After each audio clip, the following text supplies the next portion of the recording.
Hello, and welcome to Required Reading, the podcast that revisits the most impactful books from our childhood. I'm your host, Erin Bowles. I am a writer, actor, and comedian. And our guest today is a returning guest from our Streetcar Named Desire episode, Krista Moy. She is an LA based comedian, writer, and artist, and mom to her tuxedo cat, Sokala Tortoise, and newborn baby. In January, she gave birth at home in the midst of the LA wildfires. Krista went to Parsons School of Design, majoring in fashion during the height of Project Runway, once sharing an elevator with Tim Gunn. She later transferred to Otis College of Art and Design for her BFA, and there she won a Thimble Award for her O'Neill wetsuit. She has since worked as a toy designer in both New York and LA. She is also known for her stand up comedy and writing. She most recently opened for Maria Bamford at a local open mic. And as a fan of the mystical and supernatural, she enjoys reading tarot and is a certified Reiki master. Hello. Hello, Erin. Thank you so much for having me back. I have to ask, what is your O'Neill wetsuit? Tell me more about that. That was each year we design under a mentorship. So my mentorship was O'Neill and I designed a wetsuit for O'Neill that had the assignment was to make laser cut holes all throughout your design. So mine kind of had these laser cut holes going all the way down. It was just like a shirt, a long sleeve and a pant. And yeah, I got the Thimble Award for that. It was really cool. I had no idea that you had a history in fashion. I had no clue. Yeah, so I just recently started talking about that in conjunction with my writing because I'm part of a Start with 8 mentorship program, and my mentor Minoti was saying, "You have such a cool rich history. Why don't you ever talk about this?" And I was like, "Well, I don't know. If I'm, applying for writing fellowships and things like that, do I really want to talk about other things that I've done?" And she's like, Right. "Absolutely." So that's kind of where I've started to incorporate sharing a little bit more about Yeah. my whole entire history. So I think it makes for a more interesting background of who I am as a writer. I think that's fantastic.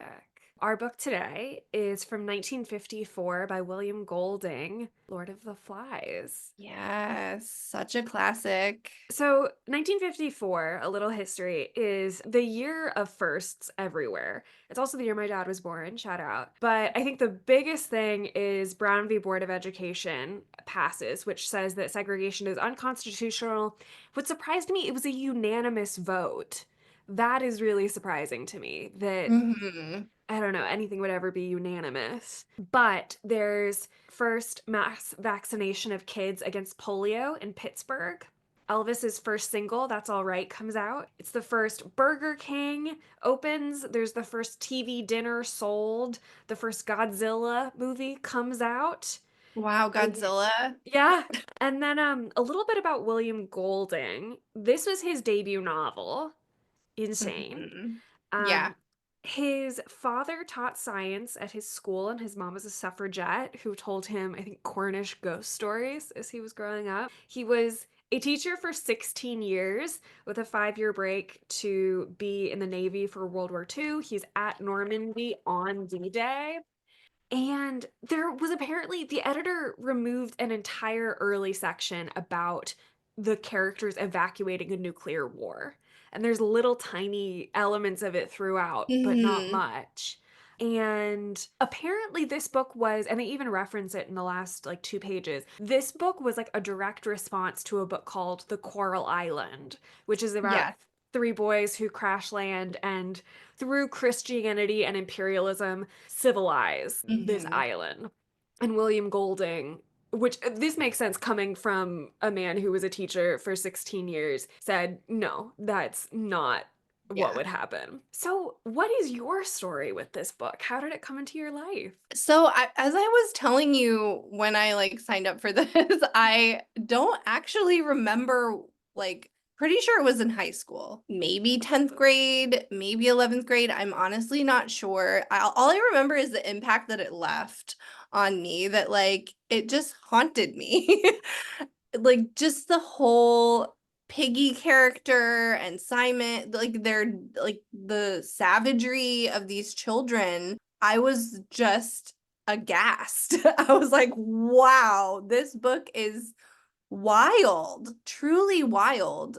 And to show children in this way, I had never seen that. It was my first time experiencing a book of this nature, and it Yeah. just left such a it would just pop into my head every now and then, like the imagery of the pig and, like Piggy's specs and like all of these like random things would just like be Yeah. floating around in my brain like ever since. And I don't know if any other book has really left Yeah. such an impact of like the imagery. Yeah. The imagery, I'm glad you said that because it is so like impactful. Do you think you read it for a class or do you think you Yeah. found it on your own? Yeah. Yeah, I definitely read it for a class. I can't remember like what teacher Yeah. it was, or it wasn't as distinct as the last Mhm. episode with Streetcar Named Desire, where I literally remembered every detail of how Yeah. this book entered my life. Like I truly don't remember which Yeah. teacher I had, but I remember really enjoying the book. Yeah. I remember just being like, absorbing it like a sponge and just being Yeah. like, what is going on with these kids? This is insanity. Yeah. I mean, for those who don't know, Lord of the Flies is about a group of boys who crash land on an island. And I think the three main characters are Ralph, who takes Mhm. on this leadership position automatically. There's Piggy, who is this overweight kid with asthma. His glasses end up becoming a very critical part of the story. Yeah. And the antagonist is this other boy, Jack, who really seems to just want to lean into the savage aspects, go crazy, have fun. He's all about hunting and things like that. Mhm. And they're both approaching the effort to survive in very different ways. And also I think there was a movie in the works that was an all-female cast, and then Yellow Jackets came out, and they said, never mind. Oh, I still haven't watched Yellow Jackets, so Yeah, I've only seen a couple episodes, and then is I it a response to Lord of the Flies? Is it like a it's par a bunch of girls crash land, on an island. So there's okay. definitely that. But I've only seen a couple episodes. I've been like watching it, at a remove on TikTok and Instagram. And so I think there is an element of religion that comes into it. And we definitely Mhm. have sort of something definitely very spiritual in this version. So I sort of wanted to touch on because when I mentioned it earlier, you kind of lit up. There is a whole section removed at the beginning about the fact that they are evacuating a nuclear war. Mhm. Did you remember that aspect of it? I didn't really remember that aspect of it, and, when revisiting this book, I really couldn't remember, like, why they were on this desert island, and I actually just recently finished the entire series of Lost. I don't know if you've ever Oh, yeah. watched that show. I had never watched it before, Mhm. and so it was really funny to, like, take on this reading Lord of the Flies while I was just finishing up Lost and seeing kind of, like, the parallels of Mhm. of, like, that show with this book. It's like the adult version of Lord of the Yeah. Flies in a sense. It's way more, like, ridiculous, but there's a lot of parallels of, like, the Yeah. leader, like, Jack is the leader in Lost, and instead this would be, like, Ralph would be Yeah. probably Jack's character, and then there's, like I would say Sawyer is probably Jack's character in Yeah. Lord of the Flies, like, he's the antagonist. It's, like, very, like, anarchist, like, screw the system, like, coming from, like, a place that probably is just, like, I don't wanna follow the rules, I just Right. wanna do my own thing. And then there's, like, Piggy, which, like, I don't know, I guess, like, maybe would be, like, Hugo or, like, Mhm. Hurley in in Lost. Like, the guy that's always getting picked on for, like, being overweight and just, like, can't really, like, physically keep up sometimes. And, it's interesting to see the perspective of, like, oh, they're actually shipwrecked because of war. And, like, when you Yeah. say the time that it was published and created, I was researching that Golding, like, served in the military. Yeah. You mentioned that, right? Mhm. So I think that's like a great perspective that he is bringing to this, and also like coming out of like time of war and Yeah. like so much going on where civilization is kind of being threatened with chaos. And so for the setting to be these kids were like mistakenly like shot down Yeah. thinking it's like a warship, and now they're shipwrecked on this island by themselves, I think adds so much more like drama to Yeah. the setting. And like you mentioned, it's related to, or it's like a response to Coral Island, and it's almost like a satire of that Yeah. because it's like, oh, what if there's this like fun, story of like kids inhabiting an island and making peace with each other and creating a civilization? What if we turn that on its head and make them Yeah. violent and show like the true nature of humanity that brings out kind of the worst, darker parts of what we're capable of as a human race. I really appreciated how little backstory we got about the characters, which is kind of Mhm. atypical for me because everything is, I don't want to say it's simple, but the ideas are laid out pretty clearly. And Mhm. the imagery is so strong because there's this pig head that is the Lord of the Flies. And Mhm. there's the I think he's like a demon or something. In Christianity, there's Beelzebub, whose name literally Yeah. translates to Lord of the Flies, and he's the god of pride and warfare, which I think is Yeah. so purposeful here. But that there's a like a man stuck in a parachute, that was the Mhm. thing that fascinated me. And I think Yeah. the book, it really didn't interest me until like 40% of the way through. And I think it's when that paratrooper comes in that I was sitting up, really ready Mhm. to pay attention. I think it was even, I have it highlighted in my copy, right at the beginning of chapter 6. But a sign came down from the world of grown-ups, though at the time there was no child awake to read it. And they have this unspecified beast Mhm. haunting kind of the forest. I don't know if this is explicit. Do we know what the beast is? Did you have ideas or theories?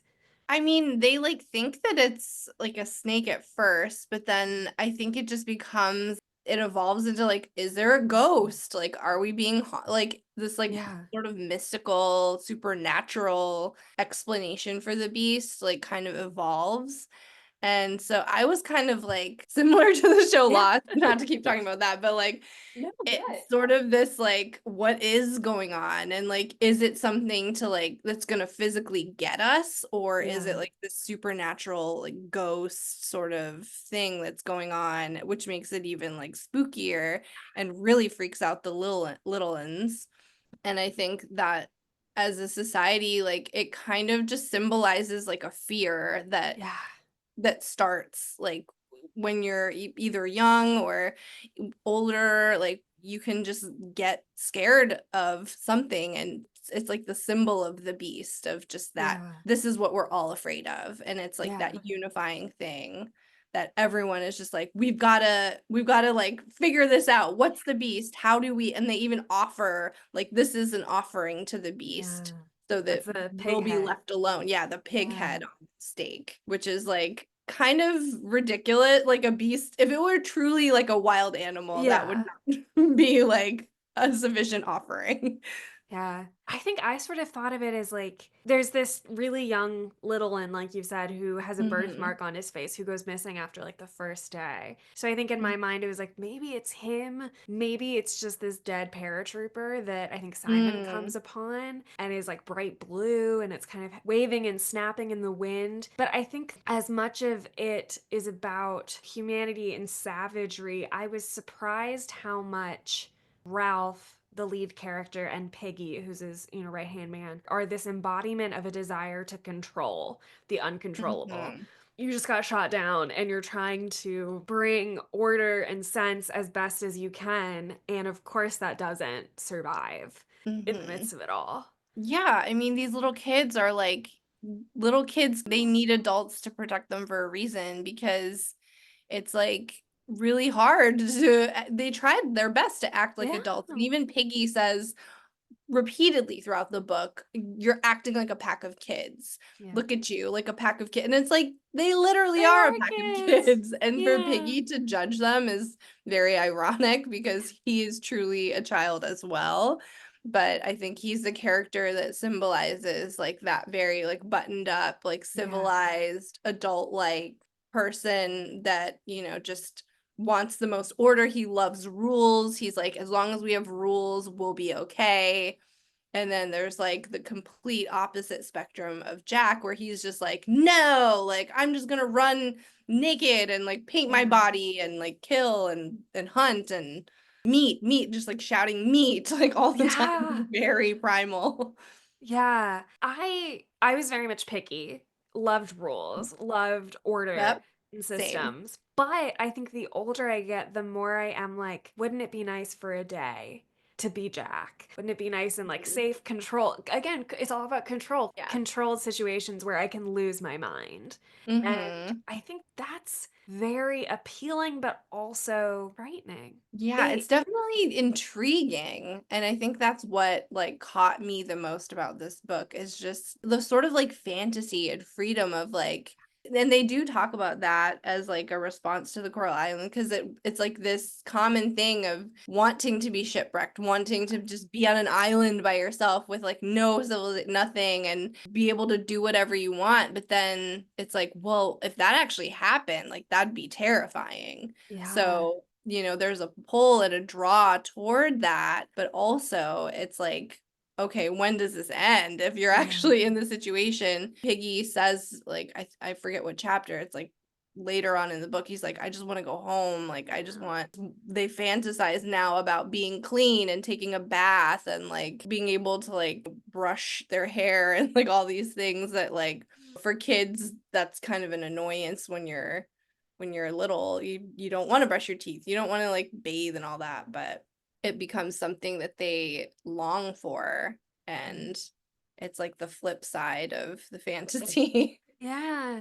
I'm glad that you brought that up. It is definitely like Robinson Crusoe, Treasure Island, and all of that, Mhm. Swiss Family Robinson. But it's something that kept coming back to me.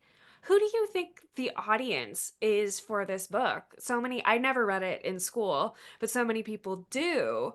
And I just don't, like, from a publishing aspect, who is this for? Because it's definitely understandable for kids. Like, it's Yeah. readable, certainly. I feel like it would be horrifying if I read this as a kid, Yeah. or I don't even know, like you said, it was kind of hard to get into. Like, Mhm. I don't know if I could read it as a kid because the language is pretty sophisticated, I That's would true. say, for a young child. Mhm. So I don't know if it's necessarily for like little Yeah. kids, especially with all the violent imagery, like the spilling of the blood and like when Piggy dies, it's like there's red everywhere. Just that would be like terrifying for me as Yeah. a little kid. And I think even as a high schooler when I read it, I was a little like, this is Yeah. disturbing. Like I can't get this out of my mind. But I think it's probably I would say young adult, Yeah. maybe. Yeah, maybe young adult, but even like an adult novel I Mhm. think is appropriate too. I think many Yeah. adults would read this and find it very fascinating, especially because of the introduction of a naval officer at the end that kind of gives that like perspective of like, wow, like coming upon these kids. And he thinks like, oh, just fun and games, having a little fun, playing a little game, and they all start crying, and he's like, Yeah. awkward, and has to turn his back. Yeah, that moment was Yeah, so striking that this like yeah, British officer comes in and Ralph is literally running for his life. There's yeah. the like action sequences in this were breathtaking. Yes, absolutely. And like just the heightening of it, like he does a really good job of like really raising the stakes. Like there's Yeah. the now the whole island is engulfed in flames and he's literally like you said running for his life and all the savages are like chasing after him and they're all like muddy and dirty and covered in paint and blood and they've just killed Piggy like not too long ago. Yeah. And it's just this heightening of the stakes. And then bam, they're brought back to the civilization that they came from. And this adult is like there to pretty much check them and be like, what are y'all doing? Yeah. Like, what is going on? And then they burst into tears and they're just like confronted and full of shame about what's been going on. And I think it's probably the first time they're truly conscious Yeah. of like what are we doing? And yeah, I think that's like such a human response to be like in a scenario where you're kind of swept away and carried away with like whatever is going on around you and then you Yeah. just kind of reflect back and there's a moment where you have to stop and look at yourself and then it's just like, oh, what am I doing? You Exactly. know? What have I done? Yeah. Yeah. There's even a moment where Jack has face painted for a lot of the book. And Yeah. there's a line, I'm not going to be able to find it, where it is like, it's so nice to like, he put down his identity basically. And he could just Mhm. be this kind of bundle of impulses Yeah. that, and I think it makes sense like that. I think it's like so English that there's so British Mhm. that there's so much, it's so buttoned up. And I think Mhm. the more puritanical you are, that when you do set loose, it is an even bigger fire. Yeah, absolutely. And I think like often in novels of that time, British boys were seen, and I listened to the audiobook of this, and Henry Golding has a really good description, and like he gives a good reasoning for how he decided to lay out this book, and he says like British boys were seen as so well behaved, and like there was never anything in literature that showed them in like a really savage way. Yeah. And typically of that era, books where you come upon an island, the savages are the, people that are inhabiting the island. It's Mm. not like the colonizers that come, it's the people that are dwelling there. But in this case, they are the savages. It's in all of us. And even, the little buttoned up British boys from the military school or wherever they're Mhm. from. So it's so interesting to see that juxtaposition of they're supposed to be the civilized ones. They're supposed to be the ones that follow the rules and do as they're told. And to see that they have this capability within them. I forget who it is that says in the end, like, this is like what we're crying for, is that like we're all capable of this Yeah. darkness. That this is like, what's that? Maybe it's Ralph, I think, in the end. Mhm. That is like we're weeping for the darkness that we've witnessed and that lives in us all, which is so powerful. And And it's, I don't know, the cultural history of the UK as well as I do the US, but right. it's the mid 50s, and at least in the US it's this huge patriotic boom. So I think to Mm-hmm. coming off the success of the war, so I think that is also an added element of we Yeah. think so highly of ourselves and yet are so susceptible, and that no matter what you do it's going to be within you. Yeah. Mm-hmm. Yeah, definitely. There are so many like incredible tentpole moments in this. Piggy's death, Simon's death, where they think the beast is going to come out and the beast is Simon. Little sort of spiritual, maybe mentally unwell Simon who has this Mm-hmm. incredible moment with the pig head when he comes upon it. And there's a line where it's like, I was in you all along. Like it was, you knew, didn't you? I'm part of you. Close, close, close. I'm the reason why it's no go, why things are what they are. Mm-hmm. It's like chilling. It's truly chilling that Yeah. this kind of wisdom is within this child. Simon Yeah. is kind of like almost like the Christ-like character, I Oh, guess, in yeah. the story where he's like the first to die, and he's trying to run to them and tell them like he found this parachuter, and like that it's not the beast, it's actually like a person, and Mm. then they just like go chaotic on him and just like Yeah. fear him to death, which is just like such a brutal way to die and so Yeah. violent to behave as children. And like it just Yeah. the way he describes these death scenes too, like he really doesn't leave anything out. Like you Yeah. can see it, like you can practically smell like what is going on. It's really, really powerful, the descriptive elements. Absolutely. You mentioned Piggy's death, and he, Hmm. I think it's sort of accidental. He falls and falls onto all these rocks, but there is, Hmm. I don't know if Golding says like, and there's his brain, but that was Yeah. certainly what I was imagining. It's Yeah, he says really, something like his head like spilled with red or something, and then his yeah. body twitched the same way that like the sow did, like in the last bits of life. And I'm just like, ugh, like Yeah. it like turns your stomach, but it's also like it stays with you. Like you can Yeah. absolutely see it, and it's tragic and it's gruesome. but it's also powerful. Yeah. That scene where they kill Simon and the following scenes where it's like the next morning and everyone is just has this implicit agreement to not talk about it, but Yeah, there's even blood Piggy. everywhere. Yeah. I wonder how much like being a teacher informed this book because I think that's Hmm. huge. They have a lot of emotional depth and complexity, I think. Absolutely. I think to be able to like paint these children with such capacity of denial. Like Piggy's truly Delulu. He's like, no, no, no, no, Yeah. no. This is not murder. We were scared. Like we thought it was something and he wasn't, but we were just acting out of fear. And then Ralph was like, I was not scared. Like I was fully here. He's like, I don't know what I was, but I wasn't scared and like he surely should not have died.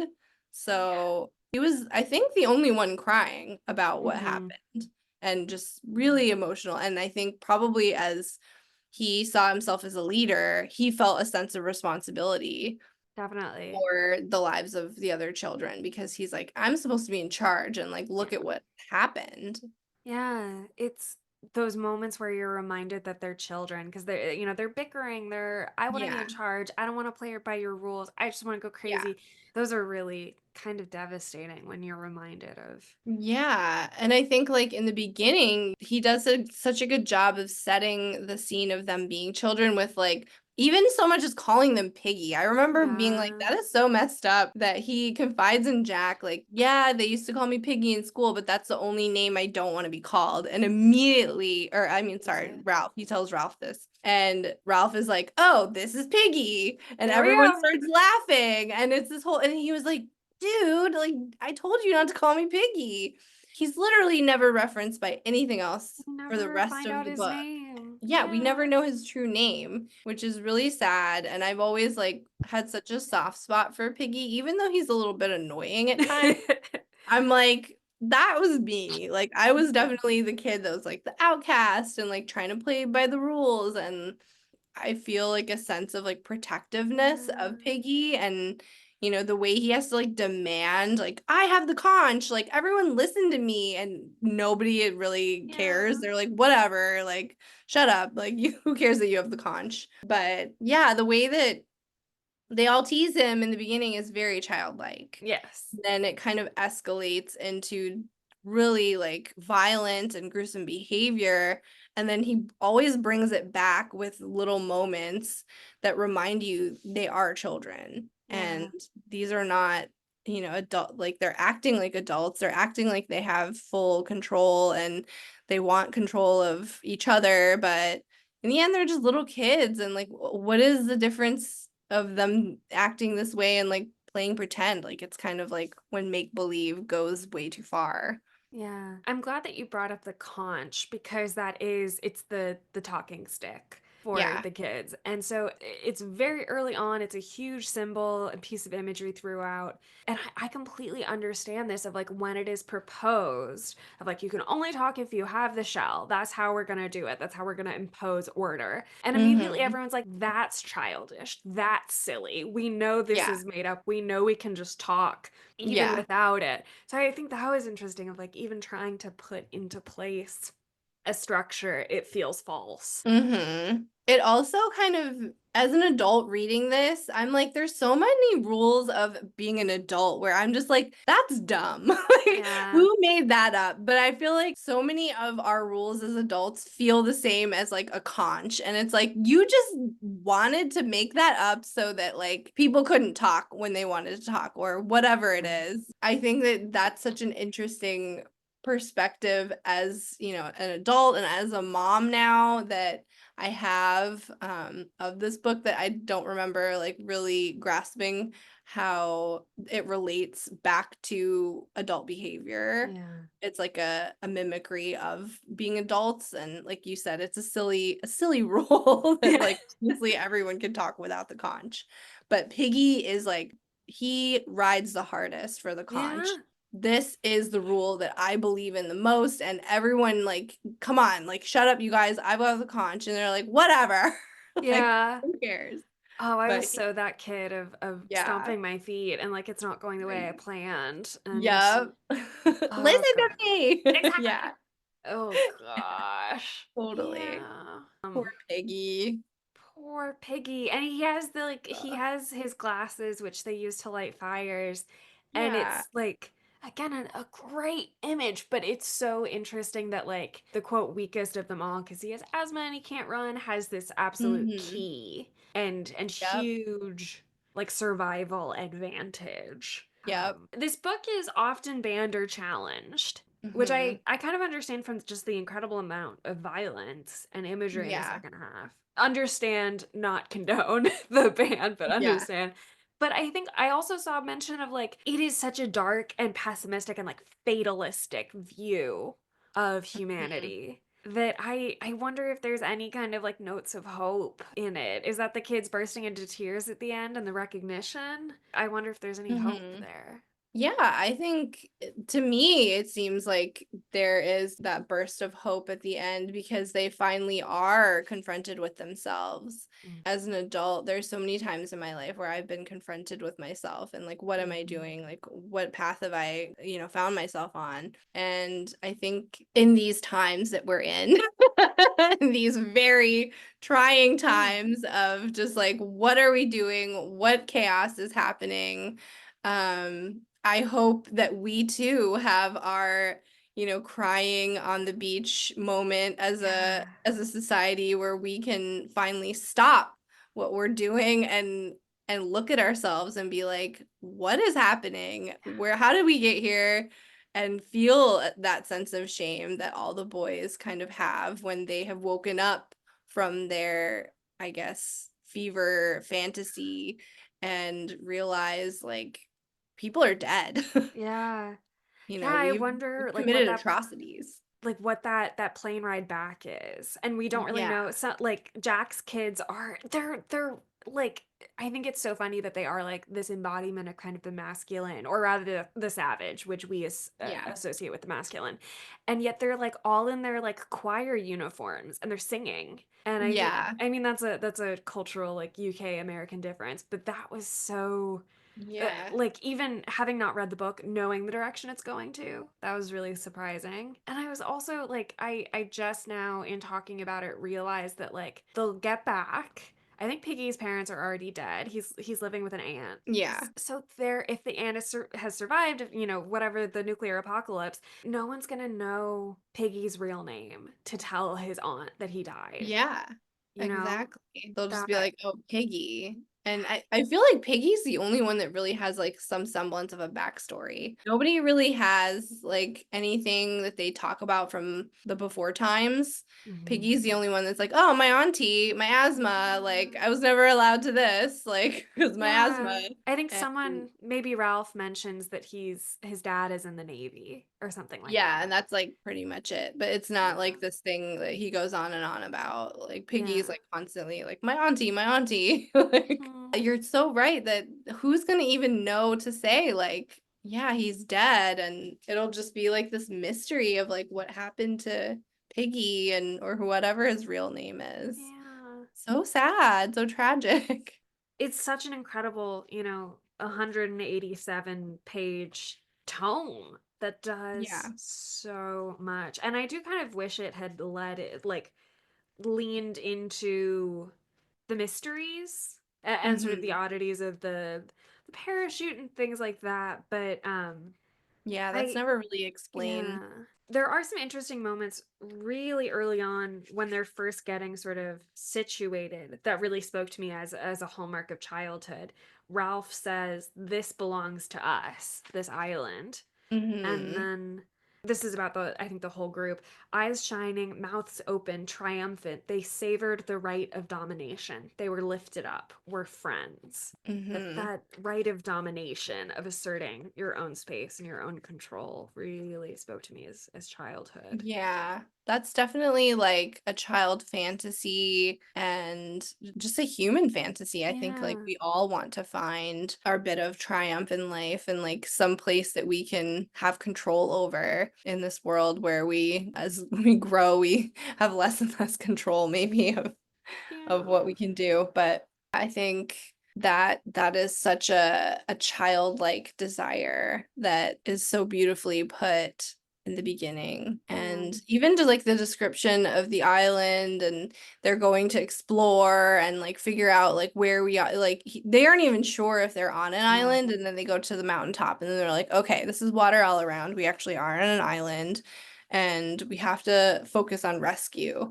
And that I think is why Ralph becomes the chosen leader, is because he's the Mhm. most like, we need to focus our energies on getting rescue, signal fire, and he lets Jack, I guess, have a little bit Yeah. of power by saying you guys can hunt because we will need food.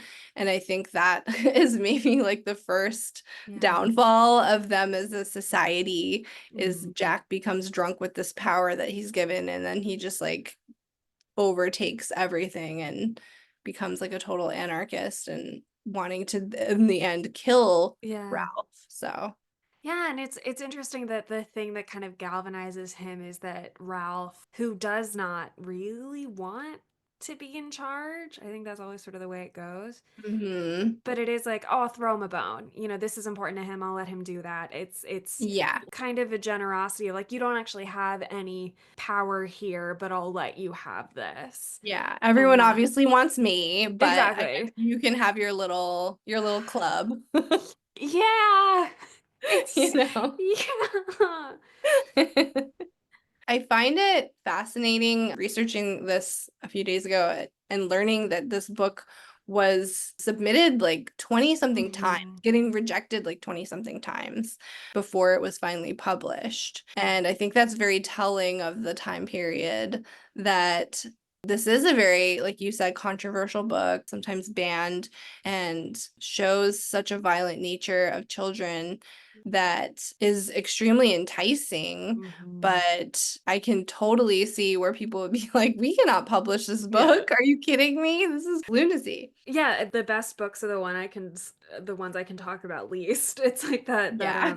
that incredible line in Emma that's if I loved you less, I could talk about it more. Yeah. Which we need to do more Jane Austen on this podcast.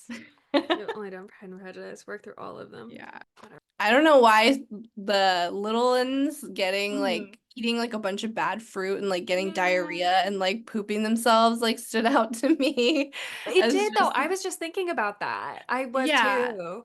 Because I doubt they talk about that in Treasure Island, you know? No, they don't. Like it's a very like specific choice to show like the little kids like just not even being able to recognize good fruit and just like getting Yeah. stomach aches and diarrhea and just like not being able to care for themselves, and they don't want to go like they're not going to go out and hunt on their own without No. Jack kind of shepherding that. And so they're just like, we're just gonna forage and find whatever we can find and eat it and get an upset stomach. And Yeah. And it's just like such a sad image of these like bloated children with like poopy yeah. pants and no way to clean themselves. And they're all terribly sunburned and Yeah. sweaty. Bear children, English Yeah. children, just like all red and like just passing out in the shade, like trying Yeah. to trying to stay cool in this hot island. It sounds like he really make brings a realism Yes. element to this fantasy that would seem so ideal without realizing like, oh yeah, it's actually come noon, it's very hot and you Yeah. don't in the sun and there's nothing to do but find shade. Did you ever have those fantasies about desert islands or I associate this book so much with pirates. I think that's maybe the Yeah, relevance of like it. totally like Treasure Island, or just like, as a kid, you're just like, I'm gonna run away. Like, Mhm. I don't know if you ever did that as a kid, but like there would be like a couple times where I'm like, I'm gonna run away, and I literally just end up at like a Yeah. friend's house or something. But there's like this fantasy of like, screw parents, like I'm just gonna go off on my own and take care of myself. Mhm. And that seems like such a good idea when you're a little kid, until you like maybe are forced into a Yeah. situation like that and realize I have no way of even feeding myself correctly Yeah. without adults' help. It's all of those. little tiny things. I think it's those things of like, oh, I didn't realize how much like forethought went into life. Yeah, Um, totally. Yeah, and it is such a fantasy to just be shipwrecked and to be on your own as a kid. yeah. And have a place that you can control. It is like, is all media just about control? Yeah, I think that's like one of the big desires for us all is just having a sense of control. I think this is the moment where they're doing the dance that ends up with Simon being killed. Yeah. Yeah, it's interesting how they talk around things. Of Hmm. they never say like, and then Simon comes out of the forest and we stab him. And they just mention Simon was crying out something about a dead man. And we're like, "Oh, is Simon's in this scene?" And yet it Yeah. even before that happens, before they sort of end up killing something, they talk about Piggy and Ralph found themselves eager to take a place in this demented but partly secure society. They were glad to touch the brown backs of the fence that hemmed in the terror and made it governable. That was incredible. Hmm. Just after that, it's they're talking about they keep shouting and chanting as though the repetition would achieve safety of itself.